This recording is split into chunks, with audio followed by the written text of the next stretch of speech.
Kembali lagi ke Sounding. Di samping saya sudah ada suami saya, Mas Daan.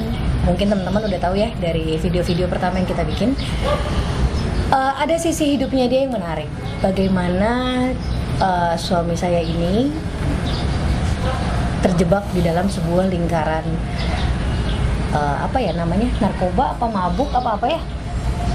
Langsung aja narkoba lah. Narkoba, Ya. oke. Dia terjebak di dalam lingkaran, di dalam dunia narkoba itu selama 25 tahun kalau nggak salah. Ya kurang lebih Kurang lebih 25 tahun, oke. dari SD. SD, bos! Saya masih main gundu, dia sudah main narkoba. Oke, di sini kita mau mengangkat bagaimana awal mulanya, kenapa, dan bagaimana sampai akhirnya dia bisa membersihkan dirinya seperti sekarang. Gitu ya, kita mulai ya. Oke. Halo Mas. Mas, aku mau tanya ya. Ya. Awal mulanya tuh terinspirasi untuk nyobain itu tuh apa sih? Awal mula terinspirasi nyobain karena merasa nggak ada teman Oh, waktu SD. Yang lain teman itu SD kelas berapa, sorry? sekitar kelas 5-an. Kelas 5, oke. Temen pada main gundu, main layangan segala macem, aku merasa nggak bisa, merasa nggak seru aja, kurang nggak match. Kurang match berarti sama pertemanan ya? Ya, kurang Oke, match sama baik. teman. Akhirnya bertemu dengan sesosok yang disebutkan di daerahku.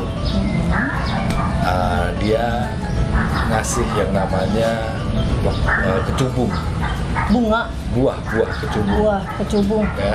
Yang ungu itu? Yang mirip kayak untuk godongan itu.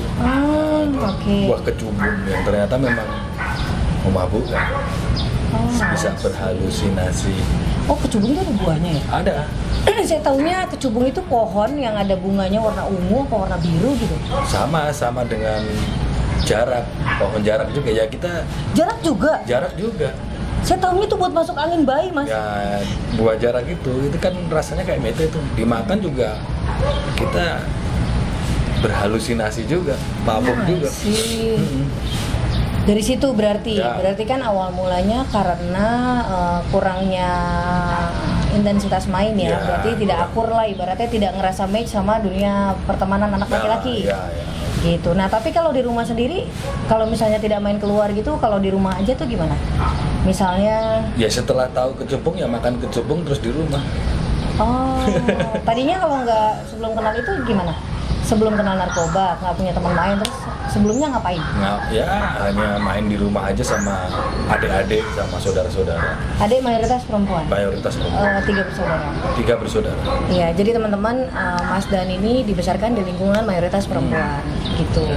Dia laki-laki sendiri selain ayahnya tentunya. Jadi teman mainnya dia itu adalah adik-adiknya, di mana orang-orang pada main gitu kan, gundu dan segala macam. Mungkin sosok anak pertama ini diharuskan untuk menjaga ya, berarti ya. Diharuskan untuk menjaga adik-adiknya, which is adiknya perempuan. Mau nggak mau dia ngikut deh tuh ya, mainan perempuan. Betul. Mungkin dari situ, Gambar-gambaran. mungkin dari situ dia merasa tidak nyaman dengan permainan kayak ya permainan laki-laki, jadi terlihat tidak asik, Ya. gitu ya. Oh, Karena baik. harus lari-lari, harus ini. Perempuan kan duduk manis gitu. Ya. Oke, baik. Terus kalau setelah SD, setelah pemakaian itu, efek yang didapat itu halusinasi. Halusinasi. Halusinasi. Dan bisa tidur lebih cepat lah. Bisa tidur lebih cepat. Bisa melewati hari lebih cepat. Karena kan tidur. Oke. Oke, terus kalau misalnya setelah tahu itu kecubung, naiknya kemana, Mas? Habis itu aku SMP, aku berkenalan dengan yang namanya Pil Revo, BK, Pil-pil aja jangan disebutin. Nanti, Oke, sorry. Anak-anak muda ngikut. Jadi gemes, jangan ditiru. Oke. Pokoknya pil-pil itu ya. Ya, obat-obatan Itu dikonsumsi sendiri. dikonsumsi sendiri dan saya juga jualan akhirnya, karena kan nggak bisa beli kan. Akhirnya saya jualin. Buy one, jadi kamu jual 10 dapat 1 gitu kali ya, kayak promo McD. betul. Aku jual 1 strip, aku Patrick 2, 3 gitu. Oh, I see. Baik. Dari SMP tuh? Dari SMP berlanjut terus sampai kelas Emang nggak sekolah gitu, Mas? sekolah tetap. Terus? Ya kebetulan sekolahku adalah sekolah yang kalau di Jogja sana namanya sekolah buangan. Di sana isinya memang anak-anak yang aduhai, Anak-anak spesial pokoknya. anak-anak spesial. Anak-anak spesial. Oke, dari Akhirnya SMP. berkumpul lah di situ. Ah, itu berarti kan di Jogja posisi ya. Jadi jarang sekolah saya. Nah, terus? Ya pamitnya sekolah nggak taunya tiba-tiba Kabur aku kemana? berada di pinggir kali mana. Tapi lulus. Lulus juga. Ah, I see. Sistem pendidikan harus dibenahi. Tapi zaman sekarang udah keren, udah beda. Sorry, udah beda. Oke, nah setelah SMP itu mulai jualan karena memang tidak mampu beli, akhirnya menjual supaya dapat barang, gitu ya. Ya. Nah terus kemudian setelah SMP itu jualnya di Jogja juga. Jogja juga. Di Jogja juga. Keluarga tahu nggak? Nggak tahu. Oh, keluarga. Aku bisa nggak tahu nih. Kayak apa ini kan namanya ini kan bisa ya namanya harus pinter-pinter lah kita biar orang nggak tahu. Oh, I see. Oke. SMP. Kemudian SMA? SMA otomatis lebih meningkat. Waktu itu SMP aku disuruh orang tuaku kalau nggak dapat negeri kamu nggak sekolah. Akhirnya aku nggak dapat negeri waktu itu pertama, aku ke STM. Di STM meningkat tajam segala macam tentang dunia permabukan meningkat tajam. Akhirnya dikeluarin, aku nggak sekolah sekitar 6 bulan. Habis itu ada penerimaan sekolah baru, orang tua aku bilang kalau nggak negeri kamu nggak sekolah. Akhirnya aku berusaha, aku melihat sekolah negeri mana yang bisa menampung aku dengan nem SMP yang begitu aduhai. Nggak taunya di sekolah di Jogja ada yang namanya sekolah seni. Seni. Kamu oh iya di situ kamu ambil musik. Ya di situ aku ambil seni musik. Yang Memang basicnya suka musik. basicnya suka musik. Ah, sih. Jadi itu ya pertama Ya. kalinya Mas Dan bertemu dengan musik beneran berarti ya? Ya, Musik beneran. ya, Karena yang akan kita bahas akan ada kaitannya kan sama musik. ya. Oke, kemudian kalau setelah SMA itu berarti lulus dari sekolah musik itu? Sekolah musik. Ya, Lulus Mas? lulus dong. Lulus mau sampai kuliah. Oke, sampai kuliah. Itu cuma di gerbang saja. Nah, terus kita percepat ya. Kita percepat. Waktu saya ketemu kamu 2007 itu posisinya itu 2007 kamu juga nggak pernah sadar Mas. Ya, iya. Gitu ya. 2007 saya main sama kamu tuh kamu hampir tidak pernah sadar. Jadi berarti kan 2007 itu kamu masih make ya? Masih. Masih make. Itu berhentinya di tahun berapa Mas? Aku berhenti itu di tahun 2012. 2014. 2014. Berarti baru 6 tahun yang lalu ya? Ya, baru 6 tahun yang lalu.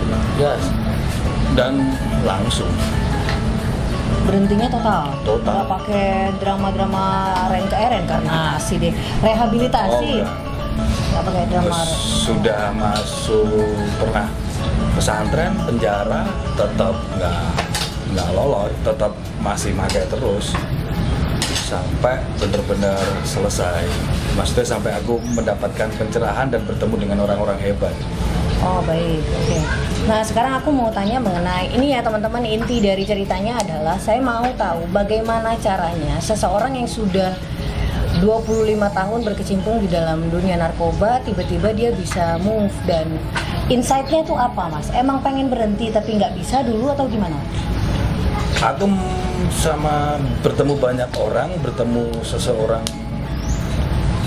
orang-orang yang lebih aduhai, maksudku bertemu banyak guru, banyak teman, banyak mentor. Akhirnya ada satu teman yang mengajarkan tentang metode kesadaran diri. Enggak, maksudnya Ya. pertama kalinya tuh emang kamu bertahan di 25 tahun itu mau berhenti tapi udah nggak bisa, udah kadung nyangkut. Ada keinginan buat berhenti nggak? Enggak. Aku nggak ada keinginan sama sekali berhenti. Enak. Gimana mau berhenti? Nggak mau. Sorry. Oke, sampai akhirnya ketemu sama mentor ini. Mentor ini dan mentor ini memang dia bergerak di tentang dunia psikologi. dunia tentang membangun SDM, Oke. membangun sumber daya manusia mereka orang ini.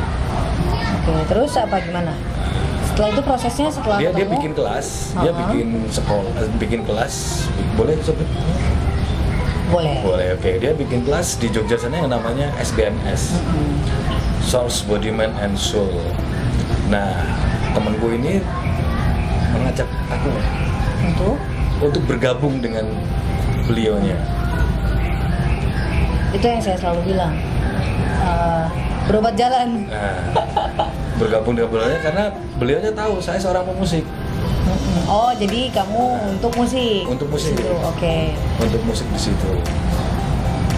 Dia bikin yang namanya audio terapi. Nah, dia bilang bikin audio terapi tapi pengen bikin yang original. Yang original yang tidak ada di luaran. Yang tidak ada di Yang luaran. diciptakan kalian sendiri gitu yang ya. diciptakan kita sendiri dan kita mengobrak-abrik yang namanya frekuensi lah. Oh, frekuensi. Jadi aku jelasin sedikit ya. Audioterapi ini kalau misalnya teman-teman lihat di YouTube atau lihat di Google, mayoritas itu dimasukin ke dalam Google itu adalah brainwave. Mirip tapi berbeda. Kira-kira konsepnya seperti itu ya? Iya. Konsepnya kira-kira seperti itu. Oke, jadi dari situ baru kamu belajar untuk membedah musik, Ya, aku bikin musiknya, bikin isiannya sampai nggak tahu, tanpa disadari, tanpa dinyana aku tiba-tiba sudah tidak bisa aja memakai narkoba itu. Itu aja. Jadi musik itu dulu dibikin memang untuk narkoba, kecanduan? Bukan, awalnya aku bikin tentang yang namanya jangkar emosi. Jangkar emosi itu tentang Agar emosi kita tidak meledak-ledak. Nah, berarti intinya kamu sebagai kreator musiknya, sebagai kreator frekuensinya ya, Ya, Mas Agus sebagai pengisi afirmasi dan sugesti. betul. Baik, berarti itu nggak bisa berjalan sendiri ya? nggak bisa. Sugesti aja tidak maksimal, ya kan? Musik aja pun juga tidak maksimal. Memang itu harus menjadi satu. Gitu. Menjadi satu kesatuan.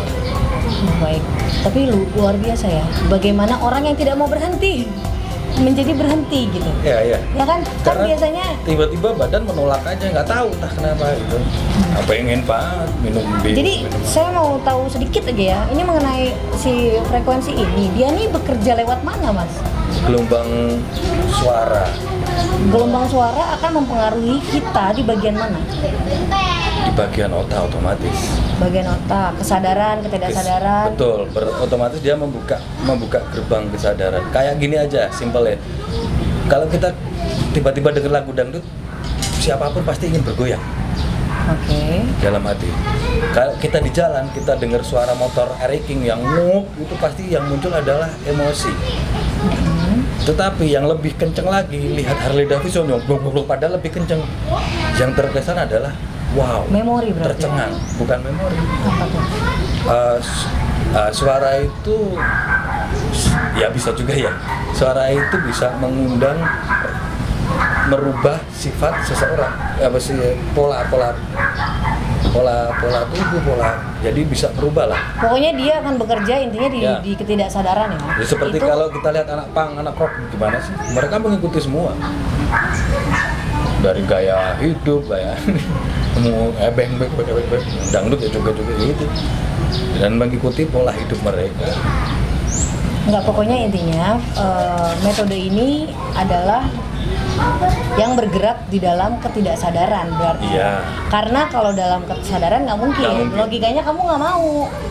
Ya. Kamu nggak mau dan berhenti. Ya. Itu kan berarti kamu tanpa sadar. Betul. Ya kan, ujuk-ujuk udah malas aja gitu kan. Ujung-ujung nggak bisa aja. Oh, baik. Karena selalu tubuh itu selalu, kalau minum ya, ini contohnya aku minum pasti muntah. Aku pakai ini pasti mentah. Ya itu akhirnya ya beginilah sekarang, ngopi dan yang lain ya udah. Tapi menikmati hidup baru dan gila lu tanpa sakau, harusnya kan ada sakau, ini nggak ada sama sekali. Itu metode yang kita pakai. Berarti ini salah satu solusi ya buat teman-teman ya. Mungkin ada teman atau saudaranya yang masih nyangkut di dalam dunia adiktif. Adiktif itu berarti kan bukan cuma tentang narkoba ya, bisa tentang minum atau keranjingan perempuan, suami-suami atau istri-istri atau keranjingan Mobile Legend bisa juga kali. Pokoknya intinya untuk sesuatu yang sifatnya adiktif yang dilakukan karena coba dan kemudian menjadi sebuah kebiasaan dan menurut mereka sudah tidak mungkin berhenti, berarti metode buat merokok bisa juga ya? Bisa. Asal afirmasinya dimasukkannya untuk merokok. Betul. Oh, baik. Alright, jadi ini metode namanya frekuensi ya mas? Ya. Metodenya frekuensi, dia bergerak di... Ya lebih ke binaural wave. Binaural. Binaural. Ke audio lah. Audio terapi. Audio terapi. Dia bergerak di audio terapi yang konsepnya adalah masuk ke dalam ketidaksadaran dan ke bawah sadar. Ya, ke alam bawah sadar dan alam tidak sadar. Ya, ke alam bawah sadar. Prinsip kerjanya mirip seperti hipnoterapi mirip, tapi dia dilakukannya berkala, ya kan ya? Dia dilakukannya berkala, plus ada pendampingan dari si frekuensi ini. Ya, pendampingan dari mentor agar lebih cepat. Dari ininya juga kan, berarti dari pembedahan frekuensinya juga kan, dari pembedahan musik kan? Iya. Ya, karena gitu. Kita harus nantilah mungkin di session lanjut kita harus ini aku cuma mau memisahkan aja ini hipnoterapi apa bukan, pasti kan orang melihatnya seperti itu. Nah kalau teman-teman lihat hipnoterapi di TV-TV nih gampangnya mereka tidak pakai lagu gitu, tiba-tiba juk ke hipnotis gitu. Nah itu kan melakukannya sontak ya, langsung ya kalau itu ya. Kalau ini karena kita mau untuk hasilan jangka panjang, hasil yang permanen, hasil yang permanen. Jadi si hipnoterapi ini konsepnya mirip banget sama hipnoterapi, akan di backup sama terapi lain dalam bentuk suara, dalam bentuk sinyal frekuensi. Yang gelombang otak itu yang akan membuat lebih mudah masuk dan bertahan lama. Banyak sekali cerita tentang gelombang sih sebenarnya. Bagaimana dunia ini juga terlibat dengan gelombang. Baik, abis ini kita bahas ya. Abis ini kita bahas. Sesi kali ini banyak banget karena sounding, namanya boleh sounding alias suara ding. Tapi ini tidak akan pernah terjadi kalau misalnya saya tidak bertemu sama pasangan saya saat ini. Bukan karena saya cinta banget, bukan, itu di luar konteks. Tapi lebih karena kepala dia isinya ilmu semua. Gitu, terlepas dari kekurangan dan keterbatasan dia sebagai manusia, dia punya banyak ilmu yang thanks God Tuhan kasih dia teman-teman yang luar biasa ya, mentor-mentor hebat. Jadi gitu, abis ini kita akan bahas pemahaman dasar mengenai frekuensi. Apa sih frekuensi? Frekuensi itu seperti apa sih? Apa sama frekuensi radio kah? Apa? Ya pokoknya itulah. Abis ini kita bahas. Alright, terima kasih sudah duduk manis.